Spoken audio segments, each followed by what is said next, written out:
The Council's enforcement fleet emerged from hyperspace at the edge of the Sol system, like a swarm of angry insects. 2,000 ships of war spread across space in perfect formation. High Counselor Thexara stood on the bridge of his flagship, his crystal body glowing with anticipation. "There," said his tactical officer, pointing at the displays. "The human fleet. Exactly 500 ships, just as they promised." Captain Lee Sung watched the alien armada approach on his own screens. The U.S. Harmony led humanity's visible fleet in what appeared to be a desperate defensive formation around Earth. His ships looked small and outnumbered against the massive Council force. "They really came with 2,000 ships to fight 500, said his first officer. "They're not taking any chances." "Good," Lee Sung replied quietly. "The bigger the audience, the better the show." Hidden throughout the Sol system, 50,000 human ships waited in perfect silence. Their stealth systems made them invisible to the Council's sensors. Engineer Cho Yun's technology had advanced far beyond anything the aliens could imagine. The human vessels appeared as empty space, cosmic dust, or background radiation. Fleet Admiral O'Day monitored everything from his concealed command ship. Around him, his staff tracked both fleets with growing excitement. "Council formation is exactly as predicted," reported Commander Nam Su. "They're spreading out to surround our visible ships." "Perfect," O'Day said. "They're positioning themselves exactly where we want them." On Earth, President Baekso Young watched from the secure command bunker deep beneath the planet's surface. Director Kim Yuna stood beside her, coordinating the final elements of their grand revelation. Around the galaxy, General Yoon Jin's special forces waited in position near every major Council world. The Council fleet moved into attack formation with practiced precision. They had done this many times before with other species. Young civilizations always tried to make last stands around their home worlds. It never worked. High Counselor Thexara opened a communication channel to the human fleet. His voice carried across space with cold authority. "Admiral Kang Wu of the human military, you have failed to comply with the Council's ultimatum. Your fleet still exceeds the permitted limit." Kang Wu's face appeared on the alien screens. He looked tired and defeated, exactly as the Council expected. "We have exactly 500 ships as agreed. Our records are open for your inspection. 500 ships is still too many for a species under Council oversight," Thexara declared. "You will reduce your fleet to 100 vessels immediately. Your military will be disbanded. Your colonies will be administered by proper galactic authorities." The alien Council members aboard various ships made sounds of approval. This was going even better than planned. The humans weren't even trying to fight back. Collective Prime Ziktar spoke through the hive mind. "Resistance is illogical. Submit now and your species will be treated with appropriate mercy." Kang Wu was quiet for a long moment. When he finally spoke, his voice had changed. The defeat was gone, replaced by something the aliens had never heard from humans before: confidence. "You know," Kang Wu said, "you're absolutely right about one thing. 500 ships is too many for a species under Council oversight." He paused, and the slightest smile crossed his face. "But humanity has never been under Council oversight." Thexara's crystal body flickered with confusion. "What are you talking about? Explain yourself." "You wanted to see humanity's true fleet," Kang Wu replied. "Very well. Let me show you what we've been hiding." The space around the Sol system suddenly exploded with light and energy. Thousands of ships materialized from nothing, as their stealth systems deactivated simultaneously. The empty void filled with human vessels of every size and design, from massive battleships to swift attack craft. The Council's sensors went crazy. Alarms blared on every alien bridge as their displays showed impossible readings. Where moments before they had detected empty space, 50,000 human warships now surrounded them completely. "This is not possible," Thexara whispered, his voice cracking like breaking glass. "Our intelligence reports, our spy network, they confirmed exactly what we wanted them to confirm," Kang Wu said calmly. "Did you really think a species capable of interstellar travel couldn't fool your surveillance? We've been 3 steps ahead of your intelligence network for decades." Commander Nam Su coordinated the tactical display as human ships demonstrated their true capabilities. They moved with impossible grace, defying everything the aliens knew about spacecraft design. Their weapons powered up with energy signatures that made the Council's most advanced technology look primitive. Engineer Cho Yun's innovations went far beyond stealth systems. Human ships incorporated gravitational manipulation, quantum shielding, and weaponry that could tear holes in space itself. While the Council had been content with their ancient technologies, humanity had been revolutionizing the science of war. High Counselor Thexara tried to rally his forces. All ships, attack formation. We still outnumber them 25-1. But his fleet commanders were already reporting impossible readings. Human ships moved like they weren't bound by normal physics. They accelerated without reaction drives, turned without momentum, and seemed to ignore basic laws of space combat. "Sir?" His tactical officer reported with panic in his voice. "Their smallest ships are showing power readings equal to our battleships." "They're battleships. Sir, I can't even measure their energy output." General Yoon Jin chose that moment to activate the ground demonstration. Across the galaxy, on every major council world, human soldiers appeared simultaneously, not attacking, just standing there in full view outside government buildings, military bases, and communication centers. The message was clear. While the Council had been preparing their space fleet, humans had already infiltrated every important world in the galaxy. They could have taken any planet at any time. Reports flooded in from across Council space. On the crystal cities of the Vorthak homeworld, human soldiers stood calmly in the main squares. In the underwater capitals of the Merdani Federation, human troops waited patiently in environmental suits. On the energy worlds of the Photarch hegemony, humans appeared in radiation-proof gear. "How?" Collective Prime Ziktar demanded through the hive mind. "How did you infiltrate our worlds without detection?" President Baek So-young's voice joined the communication from Earth. "The same way we hid our fleet. We've been planning this for a very long time. While you saw us as primitive newcomers, we were studying you, learning your weaknesses, and preparing for this day." The Council fleet found itself completely surrounded by human ships that could destroy them in seconds. More terrifying than the weapons was the realization that humanity had been playing an entirely different game for centuries. Director Kim Yuna revealed the final shocking truth. "Your spy networks didn't fail because they were incompetent. They failed because every major intelligence asset you thought you had was actually working for us. We've known your plans before you made them." The ancient alien civilizations that had ruled the galaxy for millennia suddenly understood their situation. They weren't facing a young species that had grown too bold. They were facing a civilization that had outmaneuvered them completely while pretending to be harmless. High Counselor Thexara's voice shook as he asked the question that every council member was thinking. "What? What do you want from us?" Admiral Kang Wu's response would echo across the galaxy for generations. "We want exactly what you tried to deny us. The right to exist as equals. The right to grow and explore without asking permission from ancient empires who forgot how to innovate centuries ago." The greatest military revelation in galactic history was complete. Humanity had unveiled its secret fleet, and 50,000 ships waited for orders. The Council's enforcement fleet sat helpless in the middle of a human formation that could erase them from existence. The age of alien dominance was over. The age of humanity had begun. 25 days had passed since the Council's ultimatum. Across human space, the Great Deception was in full swing. Captain Lee Sung stood on the bridge of the UES Harmony, watching his crew perform their roles perfectly. To any observer, they looked like defeated soldiers preparing for surrender.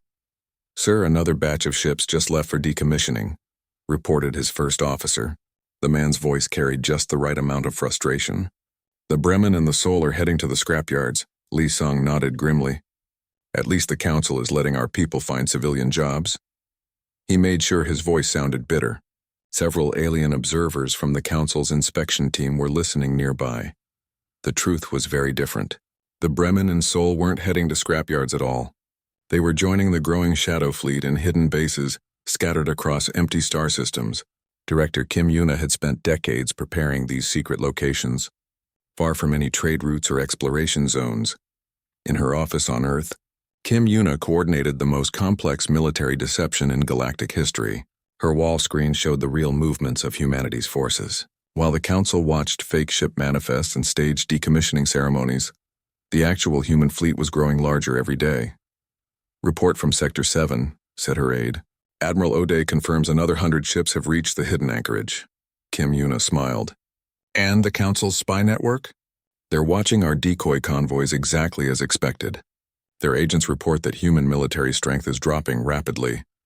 The ancient alien civilizations had made a critical mistake. They assumed humans would think like they did. For thousands of years, galactic warfare had been straightforward. Fleets met in space. The larger force usually won. Deception meant hiding ship numbers or pretending to retreat before attacking. But humans had learned different lessons from their history. They understood that the best victory was winning before the enemy knew a fight had started. They had studied their own wars and learned that misdirection could be more powerful than weapons. Fleet Admiral O. Day watched from his secret command center as more ships arrived at Base Omega. The hidden facility floated in the empty space between star systems, invisible to normal sensors. Around him, his staff coordinated the movements of thousands of vessels. Engineering reports all stealth. "Systems are functioning perfectly," said Commander Namsu. "The Council's long-range. Sensors show nothing unusual." O'Day studied the tactical displays. Each dot represented a human warship that officially didn't exist.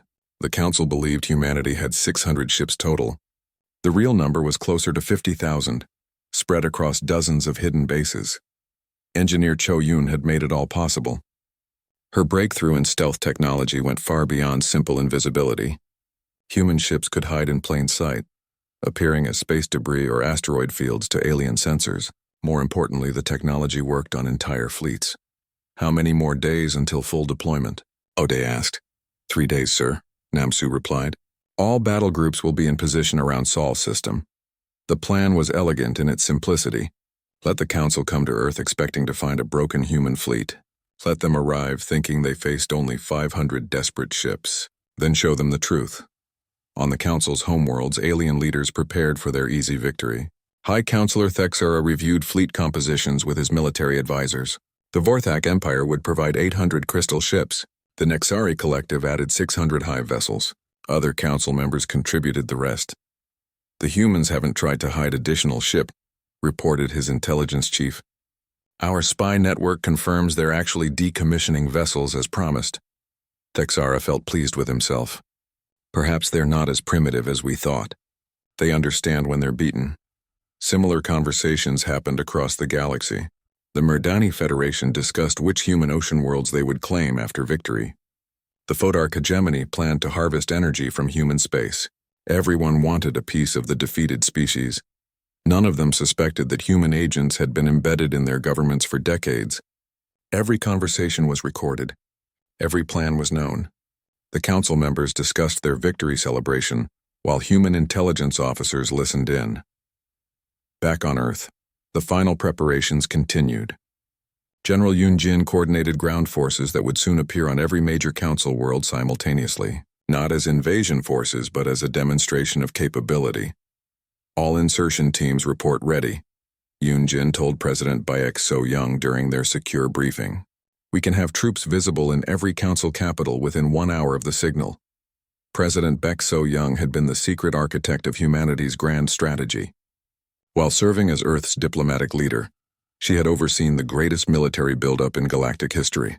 The Council saw her as a peaceful negotiator. They had no idea she was also humanity's greatest strategic mind. "The psychological impact will be crucial," she said. "When they realize we could have taken their worlds before the space battle even started, their will to fight will collapse completely." As the deadline approached, both sides made their final moves. The Council's enforcement fleet gathered at their staging area, confident in their overwhelming numbers. 2,000 ships against humanity's pathetic 500 seemed like unfair odds in their favor. Captain Lee Sung received his final orders from the real command structure. His ships would play their part as humanity's official fleet, but hidden nearby, the true armada waited. When the moment came, 50,000 ships would decloak simultaneously around the Sol system. "Nervous, Captain?" asked his first officer. Lee Sung looked out at the stars. Somewhere out there, the most powerful military force in galactic history lay hidden, waiting for his signal. "No," he said. "I'm excited." Director Kim Yuna made her final reports to the Shadow Command. Every piece was in place. The Council's fleet was approaching. Their spy network reported exactly what humanity wanted them to believe. The ancient alien civilizations were about to learn that age and experience meant nothing against human innovation. The deception had worked perfectly. In 3 days, the galaxy would discover that humanity had been playing an entirely different game. The Council thought they were disciplining a young species. Instead, they were walking into a demonstration of power that would reshape galactic civilization forever. But for now, the secret remained safe. Human ships continued their fake decommissioning ceremonies. Council observers reported humanity's compliance. The ancient aliens prepared for their easy victory, never suspecting they were about to face their own extinction as galactic powers. The massive chamber of the Galactic Council stretched out like a small planet. Thousands of seats filled the curved walls, each one designed for a different alien species. At the center, a single human sat alone at a small table. Admiral Kang Wu looked calm as hundreds of alien eyes stared down at him. The Vorthak Empire held the most seats. Their crystal bodies caught the light and threw rainbows across the chamber. High Counselor Thexara stood tall, his voice ringing like broken glass. "The young species called humanity has gone too far," he said. "They spread across the galaxy like a disease. They build ships faster than any civilized race should." Murmurs filled the chamber. The Nexari Collective spoke as one voice through their hive mind. Collective Prime Ziktar agrees. Humans expand without permission. They take worlds without asking the proper authorities. This cannot continue. Admiral Kang Wu remained still. His hands rested on the table. He had expected this day would come. For 200 years, humans had played by the Council's rules. They had joined the galactic community as junior members. They had paid taxes and followed regulations. But humans were never content to stay small. The aquatic Merdani Federation rippled in their water tanks. Their leader, a creature that looked like a mix of jellyfish and shark, spoke through a translator. Humanity builds colonies on ocean worlds without considering native life. They drain resources like parasites. The energy signatures from human space grow stronger each year, added the Photarch Hegemony's representative. The being was pure light held together by technology. Their power consumption suggests military buildup far beyond defensive needs. High Counselor Thexara raised one crystalline arm. The chamber fell silent. The Council has reached a decision. Humanity will submit to technological oversight immediately. Human fleet strength will be limited to 500 vessels maximum. All human military technology will be inspected and approved by Council experts. The alien Council members made sounds of approval. Some clicked their claws. Others hummed in harmony. A few flashed different colors. They all seemed pleased with themselves. Furthermore, Thexara continued, human expansion will be frozen. No new colonies, no new mining operations, no new trade routes. Humanity will learn to live within proper boundaries. Admiral Kang Wu finally spoke. His voice was quiet but clear. "And if we refuse?" Collective Prime Ziktar answered. "Then the Council will take corrective action. A joint fleet will visit your worlds. You will be taught proper behavior through force." "How large would this corrective fleet be?" Kang Wu asked. 2,000 ships, Thexara said with obvious pride. "More than enough to handle your entire military. We know humans have only built about 600 vessels total. Even if you resist, the outcome is certain." The chamber erupted in alien laughter. The sound was terrible. Crystals ringing, hive minds buzzing, water creatures gurgling, and energy beings crackling. They found the idea of human resistance amusing. Kang Wu nodded slowly. "I see. And how long do we have to comply?" 30 standard days, Thexara declared. Time enough for even primitive humans to understand their situation. Ambassador Park Hana sat in the human observer section. She watched her admiral carefully. They had prepared for this moment for decades. The plan was simple but risky. Everything depended on the aliens believing what they wanted to believe. Kang Wu stood up from his chair. "The human government will need time to consider these terms." "There is nothing to consider," snapped a representative from the Torvan hegemony. "You will obey or face consequences." "Of course," Kang Wu said. "But our people will want to understand the new restrictions. We will need to recall our exploration fleets. We will need to decommission excess military vessels. These things take time to do properly." Thexara seemed pleased by this response. "At least humans show some wisdom." "Very well, 30 days. Use them wisely." The council session ended with ceremonial chanting in a dozen alien languages. Kang Wu collected his papers and walked toward the exit. Ambassador Park Hana joined him in the corridor outside. "They believe their own propaganda," she said quietly. 600 ships. Kang Wu replied with a small smile. If only they knew. They walked through the council station's curved hallways. Aliens of every description filled the corridors. Most ignored the humans. A few stared with obvious contempt. None of them seemed worried about the small bipeds from the edge of the galaxy. In the human embassy section, Kang Wu activated a secure communication link. Director Kim Yuna's face appeared on the screen. She was back on Earth, coordinating humanity's real response to the Council's ultimatum. How did they react? Kim Yuna asked. Exactly as we predicted, Kang Wu said. They think we're weak and primitive. They see us as children who need to be disciplined. Good. Captain Lee Sung is already moving the visible fleet into position. We'll give them the show they expect. Park Hana leaned into the camera's view. What about the other preparations? Fleet Admiral O'Day reports all hidden assets are ready, Kim Yuna replied. The Council's spy network hasn't detected anything unusual. They're watching our decoy movements exactly as planned. Kang Wu felt a moment of pride in his species. Humans had always been good at seeing what others missed. While the ancient alien civilizations had grown comfortable and predictable, humanity had learned to think in new ways. 30 days, he said. That's more time than we need. The communication ended. Kang Wu and Park Hana prepared to return to human space. Around them, the mighty Galactic Council continued its ancient routines. Representatives from 100 worlds made deals and argued over trade routes. They felt secure in their power. None of them suspected that the small human delegation had just triggered the end of their galactic order. In 30 days, everything would change. The ancient civilizations that had ruled the galaxy for millennia would learn what it meant to underestimate humanity. But for now, the council members went about their business. They planned punishment for the upstart humans. They divided up future human colonies among themselves. They looked forward to putting the young species in their proper place. High Counselor Thexara met with his closest allies after the session. Finally, he said, his crystal body glowing with satisfaction. The humans will learn respect. Collective Prime Ziktar agreed through the hive mind. The lesson will teach other young species proper behavior. They had no idea that humanity's real lesson was about to begin. 3 months had passed since the Great Revelation, and the galaxy looked nothing like it had before. The old Galactic Council chambers sat empty and dark. In their place, a new Federation headquarters orbited Earth, its gleaming halls filled with representatives from hundreds of worlds. Chancellor Park Min stood before the assembled delegates, his voice carrying the authority of the galaxy's new dominant power. But unlike the old Council's intimidation tactics, his words offered partnership and growth. Today marks the official founding of the Galactic Federation, he announced. A union based not on fear or ancient tradition, but on voluntary cooperation and mutual benefit. The Resistance Alliance's final assault had ended before it truly began. When War Prime Nextkala's 800,000 ships arrived at Sol System, they found themselves facing not 50,000 human vessels, but over 2 million.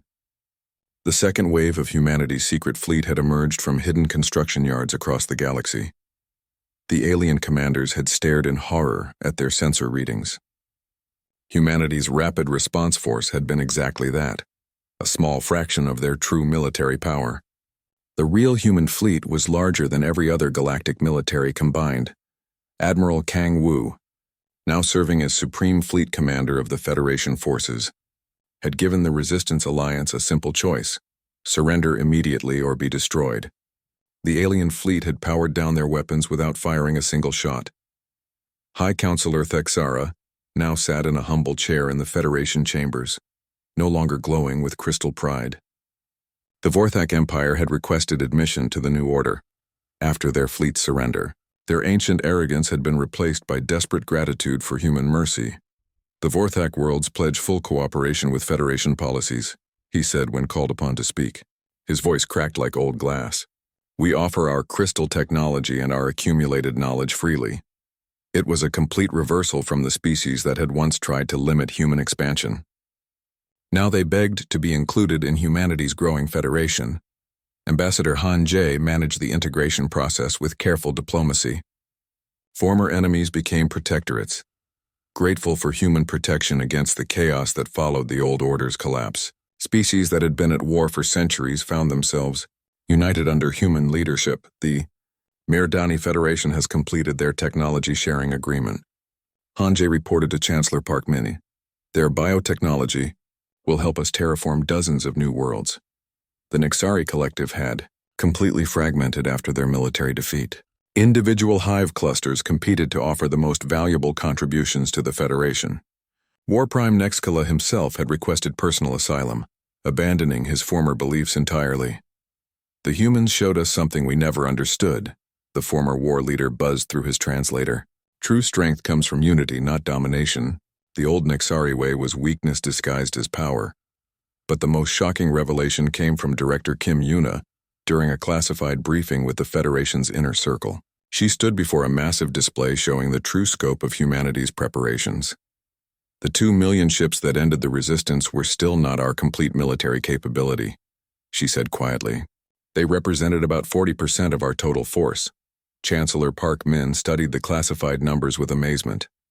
Even he hadn't known the full extent of humanity's secret buildup.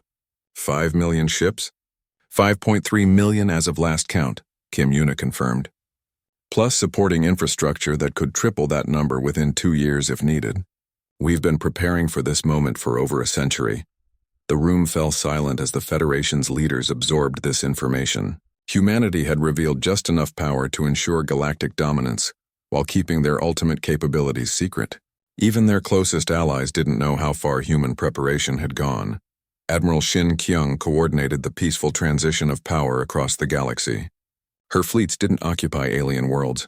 They protected them from the chaos that followed the old order's collapse. Former council species found themselves safer under human protection than they had ever been under the ancient system. Piracy has dropped 90% in former council space, she reported. Trade routes that were dangerous for centuries are now completely secure. This was the genius of humanity's approach. Instead of ruling through fear like the old council, they provided genuine benefits. Worlds that joined the Federation gained access to human technology, protection, and trade networks that made everyone more prosperous. The integration wasn't without challenges. Some species struggled to adapt to the new order. Others tried to maintain their old ways of thinking. But humanity's overwhelming military advantage made resistance pointless, while their generous terms made cooperation attractive. General Yoon Jin had transitioned from military operations to peacekeeping. His forces, once hidden throughout the galaxy as infiltrators, now served openly as Federation peacekeepers. Former enemies welcomed human troops as protectors rather than occupiers. The Torvan hegemony requested a permanent human garrison, Yoon Jin reported. They're afraid their neighbors might try to settle old grudges without council authority to maintain order. President Baek So-young, the architect of humanity's grand strategy, now served as the Federation's senior advisor. She had spent decades planning this moment, and watching it unfold successfully filled her with quiet satisfaction. The transition is ahead of schedule, she told the Federation Council. 78% of known civilizations have requested full membership. Another 15% are in negotiations. Only 7% are maintaining independence. Those independent holdouts posed no threat. They were small, isolated civilizations that preferred to remain neutral. Humanity allowed them their independence, while making clear that Federation protection was available if they changed their minds. The galaxy's new order operated on principles that would have seemed impossible under the old council system. Technology was shared freely among members. Trade flowed without the ancient restrictions. Exploration resumed at a pace not seen for millennia, but perhaps most importantly, the Federation maintained peace through overwhelming strength rather than the council system of mutual intimidation. With humanity's 5 million ships watching over galactic civilization, no species dared risk conflict. Director Kim Yuna revealed the final secret during her last briefing before retiring from active service. The greatest deception wasn't hiding our fleet's size. It was making everyone believe we were newcomers to the galaxy. The assembled leaders stared at her in confusion. Humans have been exploring space for over 3 centuries, she continued. We've been watching galactic civilization, studying it, preparing for the day we would join it. We weren't primitive newcomers stumbling into galactic politics. We were strategic observers waiting for the right moment to reshape everything. The revelation completed humanity's transformation from seeming underdogs to acknowledged masters of galactic civilization. Every aspect of their emergence had been planned and executed with precision that left their former opponents in awe. Chancellor Park, Min addressed the galaxy one final time as the Federation's founding ceremonies concluded. Remember that true power isn't in the fleet you show your enemies. It's in the strength you never need to use because everyone understands it exists. The ancient galactic order was dead. The age of humanity had begun. And across millions of worlds, formerly hostile civilizations now lived in peace under the protection of species they had once tried to destroy. The galaxy had learned what happened when civilizations underestimated humanity. It was a lesson that would echo through the stars for generations to come. The galactic communication networks exploded with panic. Within hours of humanity's revelation, every civilized world in the galaxy knew the truth. The species they had dismissed as primitive newcomers commanded the most powerful military force in galactic history. High Counselor Thexara sat in his crystal chamber, his body flickering between colors as he processed the disaster. Around him, emergency sessions raged as the council tried to understand how they had been so completely fooled. "The humans have been lying to us for 2 centuries, said Counselor Merthala of the Merdani Federation. Her aquatic form rippled with nervous energy. Everything we thought we knew about them was false. Collective Prime Ziktar spoke through the hive mind, its voice carrying the confusion of billions of connected beings. The hive consciousness cannot comprehend this level of deception. How does a single species coordinate such massive lies across multiple generations? But some council members were already thinking beyond the immediate shock. War Prime Nexkala, the Nexari military leader, had been analyzing human capabilities since the fleet revelation. "The question isn't how they fooled us," the creature buzzed. "The question is what we do now." Texara's crystal body flared with desperate anger. "We fight, of course. We rally every species in the galaxy against this human threat. They cannot have infiltrated everyone." The emergency session continued for hours as reports came in from across the galaxy. Human forces had appeared on 17 major worlds simultaneously. Not attacking, just demonstrating their presence. The message was clear. They could have conquered the galaxy at any time. On Earth, President Bayek So-young addressed her cabinet in the Secure Command Center. "The Council is fragmenting exactly as predicted. Some want immediate surrender. Others are trying to organize resistance." Director Kim Yuna pulled up intelligence reports from across the galaxy. "Our embedded assets report that at least 40% of Council species are requesting immediate peace negotiations.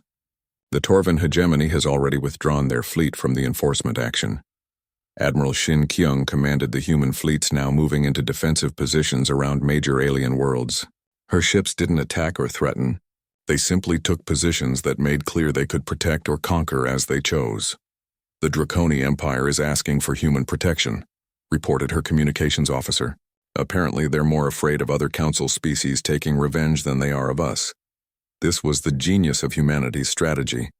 By revealing their overwhelming power without using it aggressively, they forced other species to make a choice. Join the new order or face chaos as the old galactic structure collapsed, but not everyone was ready to surrender. War Prime Nexkala managed to organize a resistance alliance among the more militant species. The Vorthak Empire, despite their shock, still controlled massive fleets. The Nexari Collective could field millions of hive ships if they unified their scattered colonies. 50,000 ships sounds impressive, Nexikala told the Emergency War Council. But there are billions of us across thousands of worlds. If we coordinate properly, we can overwhelm them through sheer numbers. Thexara grasped at this hope. Yes, the humans revealed their secret fleet, but that must be all they have. No species could hide more than that. They began coordinating the largest military alliance in galactic history. 7 major civilizations pooled their resources. The plan was simple: gather every available ship and strike it. Earth before humanity could consolidate their position. But human intelligence networks had been embedded so deeply that every plan was known before it was made. Admiral Kang Wu received detailed reports of the Resistance Alliance's preparations from assets inside. Their own military commands, they're planning to hit us with everything they have, he told the strategy meeting. War Prime Nexkala estimates they can gather 800,000 ships within 30 days. President Bayek So-young smiled at this news. Perfect. Let them commit everything to one massive attack. It will make the final demonstration much more effective. The truth that the aliens didn't yet understand was that humanity's 50,000 ships were not their entire fleet. They were just the rapid response force, the tip of an iceberg that stretched across hidden bases throughout the galaxy. Fleet Admiral O'Day received orders to begin the second phase of the revelation. Deep in space, construction yards that had been invisible for decades began powering up. Millions of humans who had been living secret lives as miners, traders, and explorers revealed their true identities as military personnel.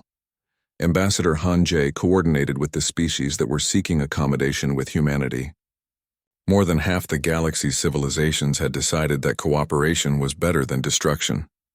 They provided intelligence about the Resistance Alliance while negotiating their place in the New Order. The Aquarian Collective wants to join our federation, Han Jie reported. They're offering to share their biotechnology in exchange for protection from the Nexari. This created a snowball effect. As more species joined humanity's side, the Resistance Alliance grew more desperate.